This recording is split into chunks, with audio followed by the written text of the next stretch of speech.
Hop, hammaga assalomu alaykum. Sizlar bilan yana haftalik tahlillar bo'yicha, yo'nalish bo'yicha keyingi videolar olyapmiz. Bu 3-videoyim.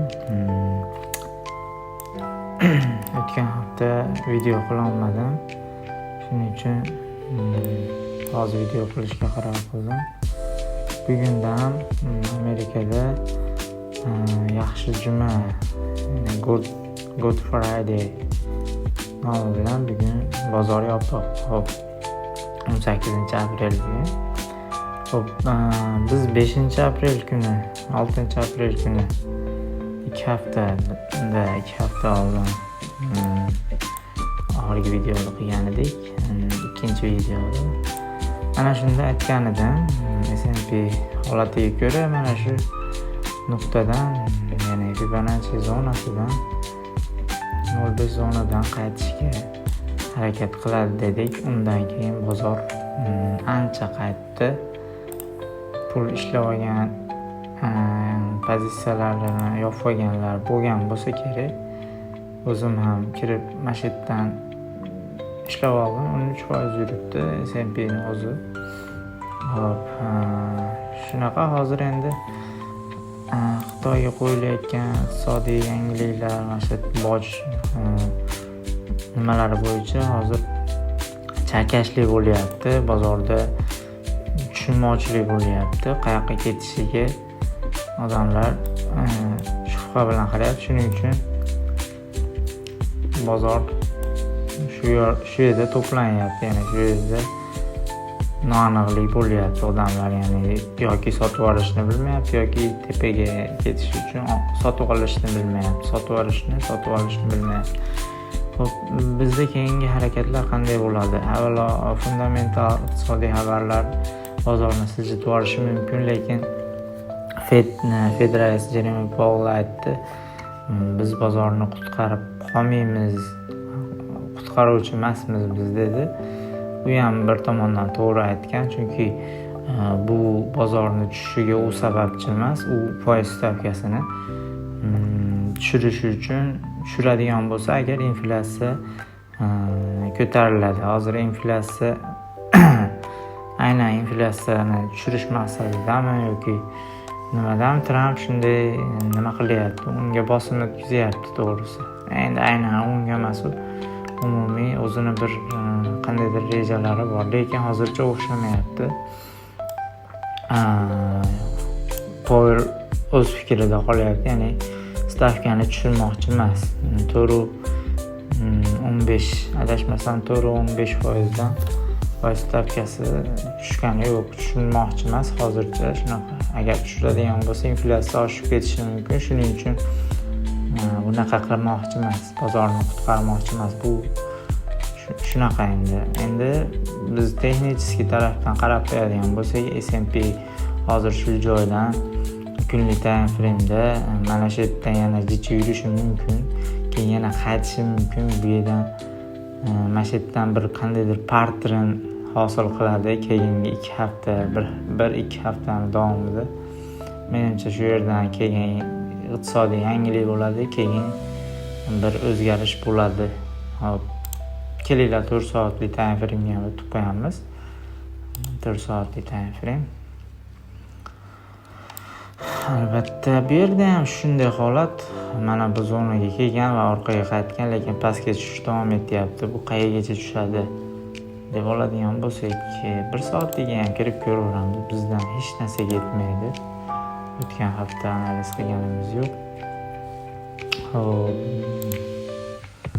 agar 1 soatliga qo'yadigan bo'lsak, mana shu pastdan oladigan bo'lsak,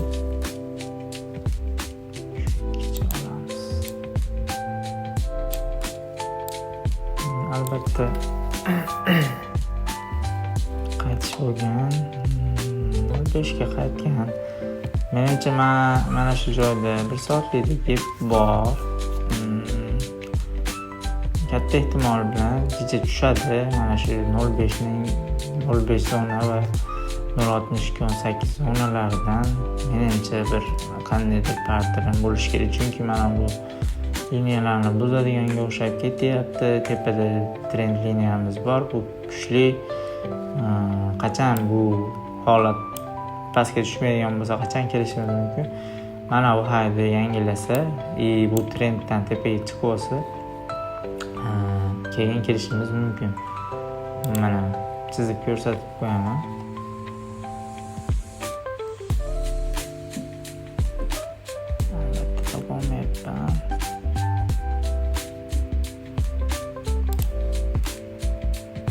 Xullas mana shunday ketib bu yoqqa qaytsa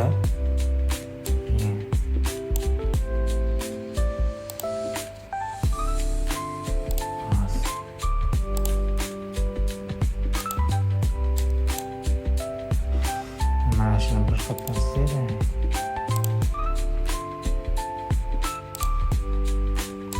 bozor shu yerga keladigan bo'lsa, ya'ni trend yoradigan bo'lsa, keyin mana shu joydan mustahkamlanadigan bo'lsa, bu 4 soat yoki 1 kunlik time frame keyin sotib olish haqida o'ylasak bo'ladi. Hozircha bozor o'rtacha holatda, ya'ni noaniqlik kattarab kelgan shunaqa holatda. Nasdaq indeksini ham ko'rib qo'yamiz. Bunda ham deyarli shunaqa holat. Ana shu zonadan 0.5 zonaga deyarli yetgan. Bu pre-marketda bu yerdan tushgan ham. Mana pre-marketda bu yerga kelgan, kim kuzatgan bo'lsa. Endi bu ham deyarli shunday holatda hozirgi S&P 500 singari.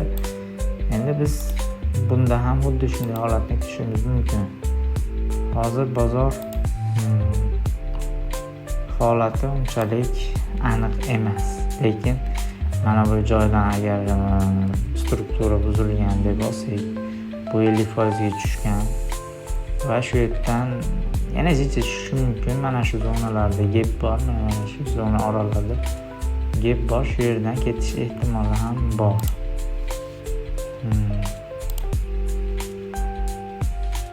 Hozir chizib qo'yaman. Mana shu zonada 1 soatlik gap bor. Yoki shu yerdan yoki mana shu taydagi blokdan ketishi mumkin. Katta ehtimol bilan shu yerdan reaksiya olishimiz mumkin. Lekin ko'rish kerak, bu iqtisodiy yangilik ancha ta'sir qiladi. Bozor mana hozir bugun juma, dushanba kuni ochiladi. Ko'ramiz. Dushanba kungacha yangiliklar bo'lishi mumkin. Teslada qanday holat? Teslada ham kunli time frame ko'ramiz. Kunli time frame yaxshi holatda turibdi, lekin keyingi hafta adashmasam Teslada yangilik chiqadi 22-aprel. Keyingi hafta seshanba kuni yangilik chiqishi mumkin. O'ylashimcha yangilik yaxshi chiqmasa kerak, chunki hozir Tesla'ni o'tgan safargi yangiliklari ham ancha yomon chiqqan. Undan beri men o'ylaymanki unchalik katta yangilik bo'lgani yo'q bu Tesla'da. Katta ehtimol bilan agar yangilik yomon chiqadigan bo'lsa, Tesla'ning aksiyasi ozroq tushishi mumkin. Keyin bitta boshqa yangilik e'lon qiladi. Bu o'zimning fikrim. Undan keyin yana investorlar kirishi mumkin. Chunki bu zona hozir juda diskount zonada turibdi. Baribir Elon Musk ham ahmoq emas. Bozorni kuzatib turibdi. Hozirgi holatda yangiliklar tayyorlab qo'ygan. O'zi ancha sotib olsa bo'ladigan holatda ekan Tesla. Qani mana shu joydan signal o'zimiz uchun kuzatish uchun signal deb qo'ysak ham bo'ladi. Yoki mana bu zonadan yoki pastroqdan biriga 360 edi. Mana shu katta time frame bo'lyapti. 20%. Juda katta. Juda katta holat. Kuzatamiz.